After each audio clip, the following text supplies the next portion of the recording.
as we go through this, the core principle that we want to be emphasizing, teaching, modeling for our children and our teens is not that we have discipline or that we're teaching them discipline because we're controlling or we're strict or that we don't value them having free time or having downtime. Like, there's nothing inherently wrong with having free time, having downtime, being able to do whatever you want.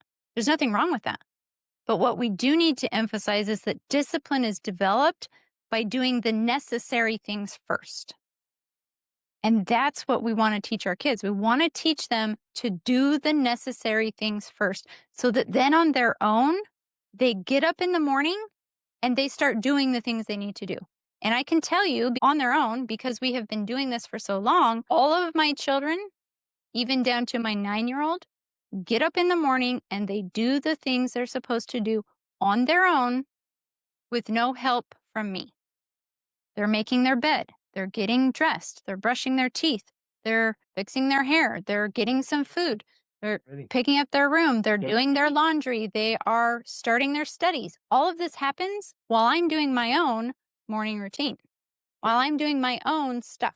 So we're holding that up, you guys, as the gold standard that took us time to get there. Okay. So don't be like, oh, it's an epic failure. I have to be on my kids every morning.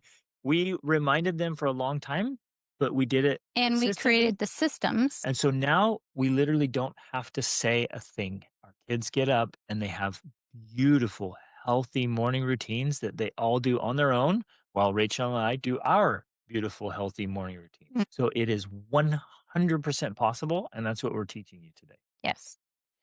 So I started doing morning routines with my children when they were the first few years of parenting were a blur because we had 4 children under the age of 4.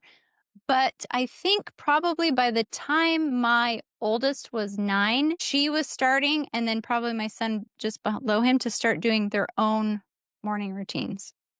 Now, I'm talking about small things, but this is the emphasis I want to make. It doesn't have to start huge. Everything I just listed that my kids do, it took time to build that. But it started with one thing. And that could be anything, but I'm saying it starts with one thing. It starts with get up and make your bed. And then my child would do that for, let's say, a week or 2 until it became automatic. Because I would, we're going to get into it, but I would encourage it through rewarding, through privileges. I made you breakfast, this delicious breakfast. It's your favorite. You can have it as soon as you make your bed. So they make their bed. And once that is now an established habit, right? And sometimes it'd be like, oh, I made breakfast. Did you make your bed yet? Oh, no, I didn't. Okay, go make it. Then that becomes a habit. And then they automatically make their bread every morning because now it's become a habit. Once that's established, make their bread. Yeah. Make bread every morning. Yep. Once that's established, that one thing, then I add another one. Oh, now brush your teeth. Now get dressed, right? So week by week or month by month, depending on the age of the child, because I'm talking about young children at this point, but this also works with teenagers who are reluctant, especially like 11, 12, 13, 14. I just add one thing at a time, little by little. This is how I get them to practice an instrument. This is how I get them to work out. This is how I get them to do anything I want them to do. I start small and then I add to it as they become more comfortable, as that effort becomes easier to do. And as that effort then is easy, then it's easier for me to add additional effort because now this is their new normal, if that makes sense. And this will work. So with your little ones, your oldest one, she can start getting her own snacks because you put healthy snacks on the bottom shelf of the fridge. She can get her own drink because you have a little stool there with her little plastic cup and she can get water. She can start making her own bed, right? It's just small things, little steps. You guys with your teenagers, you have anybody have a teenager that has a hard time keeping their room clean? Anyone? So you start there and you do this playfully, joyfully, like, hey, you know what? It's a new year. We're gonna do things new around here.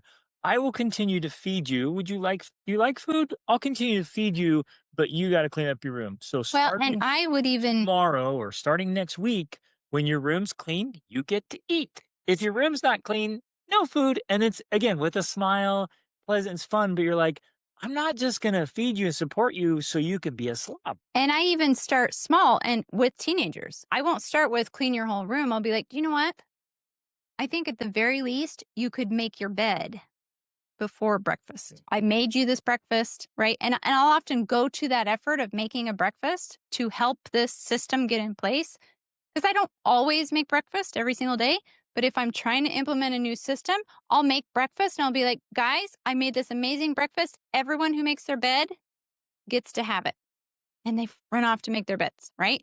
And so and then I talk about, I would like you because I make food for you. I buy food for you. I have food in the house for you to eat. I would like it if you at least make your bed every morning. And I start with that one thing. And then once that's a habit and that's easy, now they do it.